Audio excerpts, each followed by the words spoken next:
All across the Spider-Verse, we've met many weird and wonderful webheads, from my personal favourite Miguel O'Hara to the fan favourite Miles Morales. Amongst them all, I think few stand out as much as the Spider-Man whose body was took over by one of his greatest enemies, the so-called Superior Spider-Man. While I'm sure you're already all familiar with the identity of the Superior Spider-Man, I do try to keep in mind with my content that not everybody knows everything about a piece of media, so bear with me folks while I catch up anybody new here up to speed. On Earth 616, the main Marvel Comics continuity, there was an event where Otto Octavius managed to swap bodies with Peter Parker, turning Dr. Octopus into Spider-Man and Spider-Man into Dr. Octopus. Otto did this for two reasons. One, to prove that he could be a better Spider-Man than Peter ever was, and two, because his original body was dying and he needed a way out. That, very briefly, is the origin of the Superior Spider-Man. Now, without further ado, let's get into what makes this Spidey just so special. It's hero time! I think the alternate Spider-Men like Otto Octavius as the Superior Spider-Man don't exist just to be cool or interesting what-if scenarios, but most of the time also serve as a way to actually build upon the character of Peter Parker himself.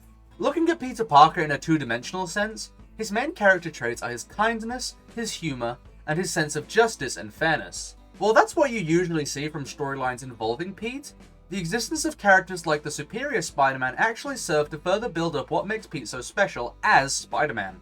In that moment where Otto breaks Scorpion's jaw with a single punch, it isn't meant to serve as a show of how powerful Otto is as Spider-Man, but it's meant to embolden the idea of who Spider-Man actually is. In this moment, we learn that all along, even against foes who killed the ones he loved, Spider-Man has held back.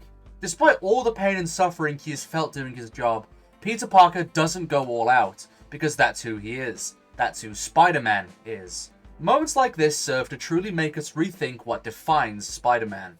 You think back to all of his countless battles, and you realize that throughout all of them, no matter how much of an upper hand he might have had if he just used his full strength, Spider-Man always put himself at a disadvantage in order to do the right thing, to put his villains behind bars without permanent damage, so that if they chose to rehabilitate, they'd have no lasting injuries that would hamper their lives. Spider-Man isn't all about raw muscle like Otto thought, and in moments like this, where Otto discovers just how much Spider-Man has achieved while holding back his full potential this entire time, it ironically serves to prove how inferior he truly is in comparison. Though he calls himself a superior Spider-Man, Otto takes the easy way out. Otto doesn't endure the full weight of hardship like Peter did. He doesn't fight at a disadvantage in order to do the right thing like Peter did, and he hasn't suffered like Peter has. Spider-Man has a willpower that, until this very moment, neither Otto nor we as the readers knew the true depth of. Moments like this prove why Peter Parker is the superior Spider-Man, and that Peter has the humility not to say it. Otto is violent, hasty, efficient. Sure, these all make a successful crime fighter, but it's silencing crime through fear. Such a thing is more appropriate for a hero like Batman, someone who patrols under the cover of night and hides in the shadows, using fear to control his enemies and keep the peace. Spider-Man is a spandex-wearing quipper who swings through the streets in bright colours and tells jokes as he's beating the shit out of his enemies. Spider-Man stops to spend time with kids with cancer, saves cats from trees, comforts his villains in their darkest hours. Otto is so far from being the superior Spider-Man because he doesn't do what Spider-Man does to begin with. Spider-Man is like a brand, where people automatically attribute certain traits to him. In saying he is the superior Spider-Man, Otto ironically shares none of the same traits as Peter. The superior Spider-Man is not a character made to show how Spider-Man could be more efficient and effective at solving crime if he just fought harder and stopped holding back, but rather, he serves as a window into just how remarkable Peter Parker truly is. Miles and Miguel have more powers than Peter, and yet Peter can do just as efficient of a job. Otto unleashes Spider-Man's full physical potential, and yet Peter is always able to save the day without using it. It's this sense of restraint that makes Spider-Man so appealing of a character. Despite all that he has, and despite all that his variants have that make them arguably more powerful, Peter Parker only uses the bare minimum of what he needs, and though it may take him longer, he ultimately succeeds all the same. Otto Octavius is not the superior Spider-Man, because he doesn't work under even heavier restraints and limitations than Peter did. Otto takes the easy way out, works without any kind of handicap, and thus doesn't deserve the right to say that he works harder than Peter does. In becoming his greatest nemesis, Otto Octavius learns just how great a gap truly exists between their strength. Though we name deserts, we do not name every single grain of sand within those deserts. Otto Octavius is but a single grain of sand, indistinguishable from all the others that surround him. A single insignificant grain of sand in the vast desert that is Sandman! In the vast desert that are Spider-Man's true feats of strength. Not Otto's supposedly superior physical and intellectual capabilities, but every act of kindness performed by Spider-Man. Otto may well have fought faster, but Peter fought harder. There is no superiority in taking the easy way out, and that means that from the very beginning of his reign, Otto Octavius had already failed in being the superior Spider-Man. I think many people misunderstand the message behind the superior Spider-Man. An example would be this lovely comment left by While I don't blame you for thinking that the message of this storyline was that being harsh on crime doesn't work, I personally don't believe that's what the story was trying to say. The reason why ultimately Otto chooses to hand control back over to Peter isn't because Peter's method is better, but it's because Otto sees how inferior he truly is. Why keep up a facade of false superiority when you have endured none of what your predecessor has? When you have never come anywhere close to the lengths that your predecessor had to go to in order to do the right thing? Otto doesn't hand over control because Peter is the only one who can do the right thing, but because he realized the futility in trying to be the superior Spider-Man. At the end of the day, Otto doesn't have what it takes. His heart doesn't hold the same patience, experience, or kindness that Peter's does, and thus he can't even think like Spider-Man, let alone be a superior Spider-Man. Otto gives back control because he isn't Spider-Man. And why fight crime under a false moniker when you could never, ever measure up to the one who came before you?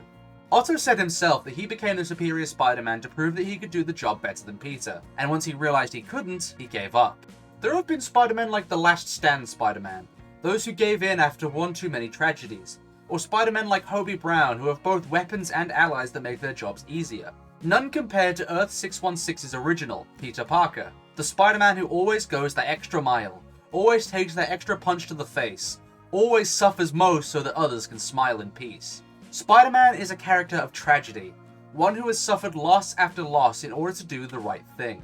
Even still, he fights for what is right, and he holds back because he knows the responsibility that comes with his powers. All of this, the tests of endurance that continue to wear him down time after time, and the fact that he never gives up on doing what's right despite how much it hurts him, is proof of why Earth 616's Spider-Man always has, and always will be, the superior Spider-Man.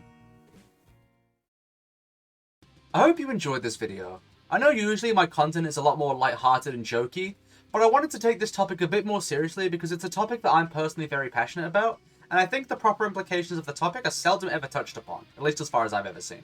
Let me take a moment to thank our channel members, Boa310, Riverjoy, Adiana Jones, and Victor Matusik. Thank you for supporting the channel, my Thunder Beasts, you're doing the Lord's work. Now, let's look at last video's poll. I asked you guys if you preferred orange, red, or blue Vulpamancers. With 7.4k total votes, the original orange Vulpamancers won with 57% total favour, then the reds with 36%, and in the vast minority, the blue Vulpamancers amassed only 7% of the total votes. Personally, my favourite are the blue Vulpamancers, which you could probably tell from the thumbnail of the video itself.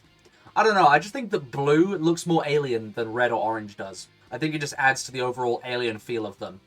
Also, they're the only ones who canonically have the tails in every single iteration that they've appeared in, so I like the tails, that's probably also a part of it. Now, let me give a shout out to everyone who correctly guessed that my favourite were the blue Vulpamancers. So, congratulations to The Mechanic 9974, Kyle Langdon 6724, Jacob Thomas 916, Tushar Jane 2513, User UB3IT2L05Y, Whalerman, Crescent 1400, Renstorm13, Yamato 9753, Ethan Nasher 3848, Saucy Mongoose 7246, Frozen Productions YT, and I think that's all of you. Very sorry if I missed any of you. The video and the poll had a lot of comments, so I'm sorry if I missed anyone. I tried to get as many of you as I could. Please don't feel discouraged. Keep at it. I'm sure eventually if you guess right, I'll find you. Very sorry. Now let's finish things up by moving into this video's poll. This time, I'm going to be asking you guys which Spider-Man outfit out of the following options is your favourite. The Spider Armor Mark 1, the new blue suit, the Spider-Man 2099 original suit, or the Cosmic Spider-Man suit. As usual, I'll be giving a shout out to anyone who leaves a comment correctly guessing which one I like the most.